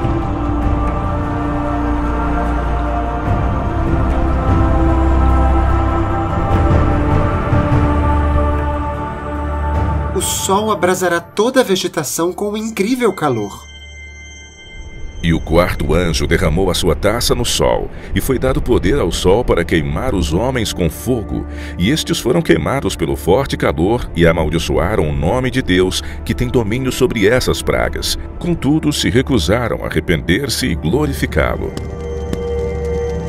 E o quinto anjo derramou sua taça sobre o trono da besta, cujo reino ficou em trevas. De tanta agonia, os homens mordiam a própria língua e blasfemavam contra o Deus dos céus por causa das suas dores e das suas feridas. Ainda assim, se recusaram a arrepender-se de seus atos. O sexto anjo derramou sua taça sobre o grande rio Eufrates, e secaram-se as suas águas para que fosse preparado o caminho para os reis que vêm do Oriente.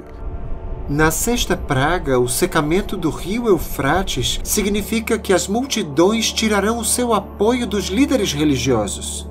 Na verdade, elas se voltarão contra eles, e eu saliento que isso só vai ocorrer depois do fim do tempo de graça. As pessoas se convencerão de que foram enganadas. Estamos perdidos, dizem elas. Vocês são os culpados disso. E assim se voltarão contra os falsos pastores. Haverá derramamento de sangue por toda parte.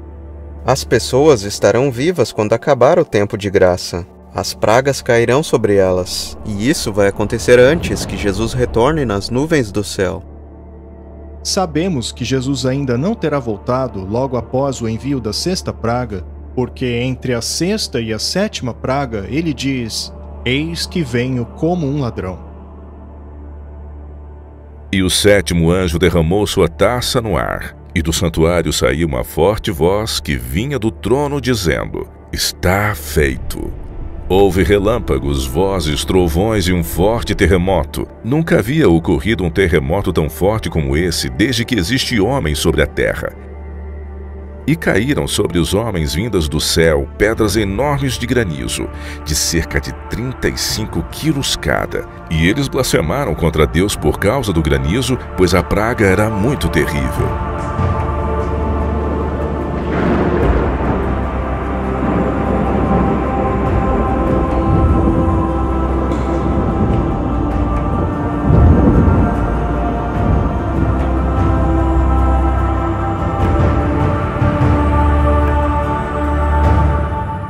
As 7 últimas pragas não tocarão ninguém do povo de Deus. Alguns pensam que Deus arrebatará a igreja do mundo antes da volta de Jesus. Porém, a Bíblia não ensina que Deus nos tira da tribulação, mas que nos salva na tribulação.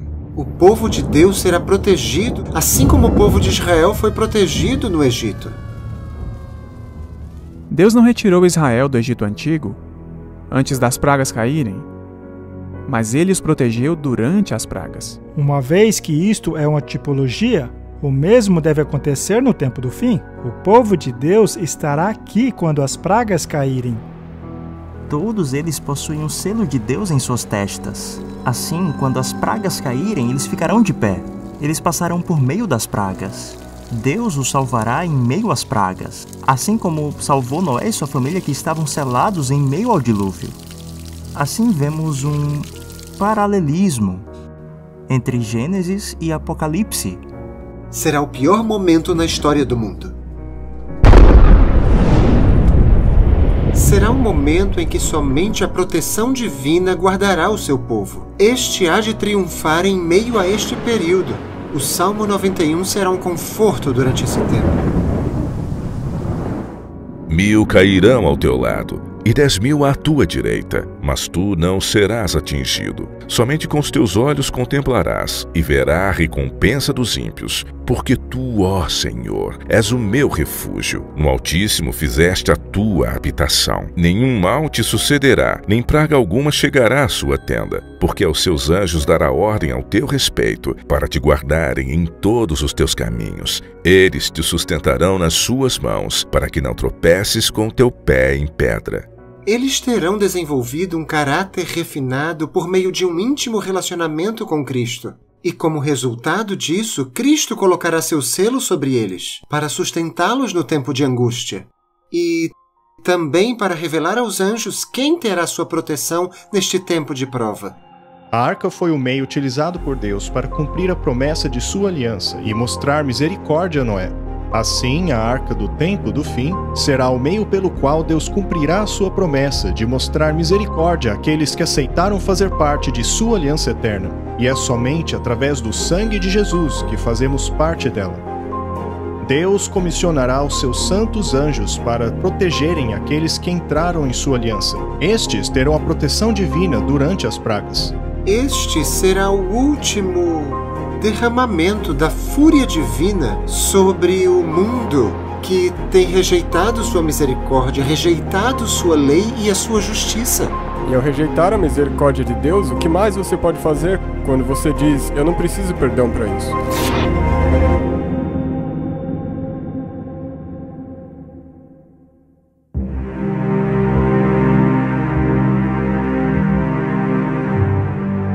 Nenhum homem precisa receber dessas pragas, porque Jesus já bebeu esse cálice por nós. Foi no jardim do Getsemane, quando a culpa pelos pecados do mundo foi colocada sobre os ombros de Jesus, quando ele disse, minha alma está profundamente aflita, até a ponto de morrer.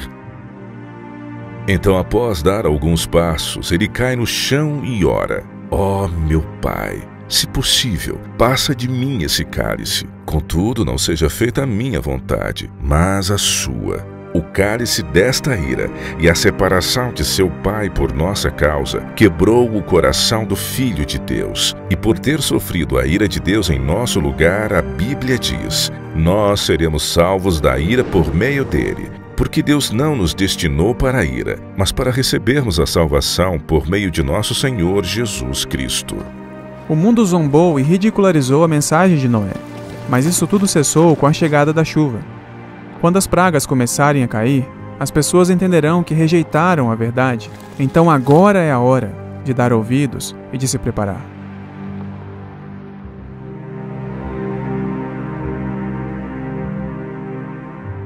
Assim como as multidões que permaneceram diante da arca, avaliando a decisão que selaria o seu futuro, cabe a você fazer a sua própria escolha. Aceitará você a mensagem de Noé por meio das 3 mensagens angélicas? Entrará você na arca da aliança eterna por meio do descanso no 7º dia, observando assim o sinal da aliança? Será você um dos que guardam os mandamentos de Deus e a fé de Jesus? Ou estará entre aqueles que guardam os mandamentos dos homens? Quando a crise da marca da besta chegar, todos terão que decidir. E o tempo da graça terminado. É o que dizem as Escrituras. Multidões, multidões no vale da decisão, pois o dia do Senhor está perto no vale da decisão.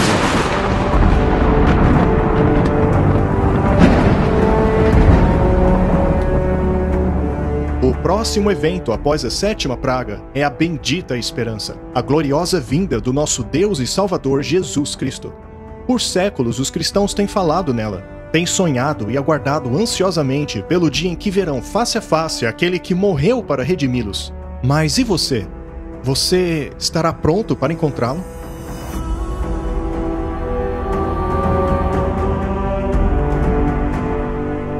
Então, quando a presença de Cristo voltar, quando Cristo voltar pela 2ª vez, nos é dito que basicamente essa terra será deixada num estado que será impossível de habitá-la, por causa do fogo e da presença de Deus. O nosso Deus é um fogo consumidor. Segundo Paulo, quando ele voltar à terra, o Senhor Jesus será revelado no céu com seus poderosos anjos em fogo flamejante. Ele retornará como fogo consumidor, pois Jesus não voltará apenas como um ser humano como ele era quando caminhou por esta terra. Ele voltará como Senhor dos Senhores e Rei dos Reis, ou seja, sua glória não será mais velada.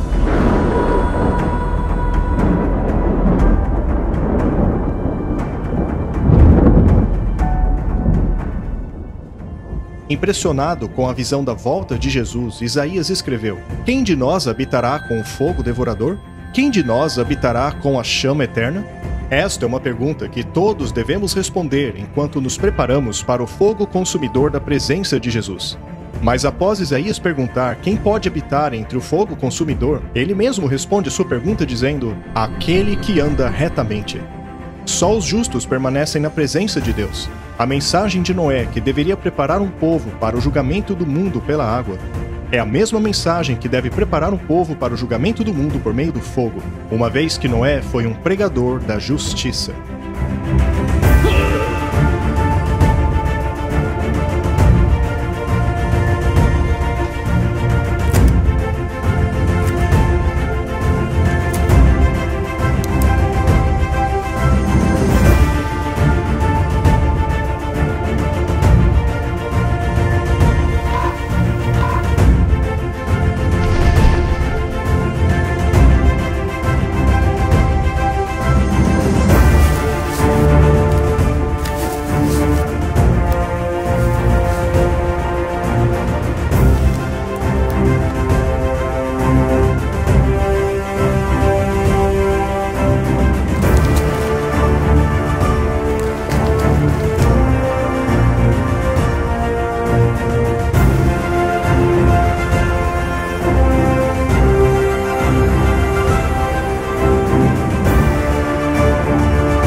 Eu não conseguia entender isso como um evolucionista. Por que eu devia guardar o sábado? Pois eu não cria nos 6 dias literais da criação. Esta questão, portanto, entrará em voga novamente no fim dos tempos. Eu me lembro de uma senhora que veio a mim após uma pregação sobre Daniel e o chifre pequeno e a besta de Apocalipse 13, que é identificada pela profecia como o papado católico romano. Ela havia sido apresentada à Igreja Católica e foi educada num convento. E quando eu comecei a pregar essas coisas, ela parou de vir às reuniões. Mas o que aconteceu é que ela demorou um pouco para absorver as mensagens. Mas após alguns meses de estudo próprio por parte dela, ela finalmente abraçou a mensagem. Quando me falaram do santuário pela primeira vez, eu fiquei entediado, porque eu não tinha nenhuma ideia do que se tratava. Eu tinha acabado de entrar na igreja e eu estava todo empolgado com, sabe, a marca da besta. E o santuário para mim era simplesmente, ok, santuário. A marca da besta, é isso que importa. Foi só depois de ter aprendido como estudar a Bíblia e depois que eu comecei a ver a beleza desses paralelos presentes no santuário, que eu comecei a ver pessoalmente e perceber o lugar que ele tem no contexto da mensagem dos 3 anjos. Foi aí que todo um outro nível foi adicionado ao meu conhecimento da palavra de Deus, ao plano da salvação, ao caráter de Cristo e, sabe, realmente teve um grande impacto no modo que eu passei a ver o plano da salvação.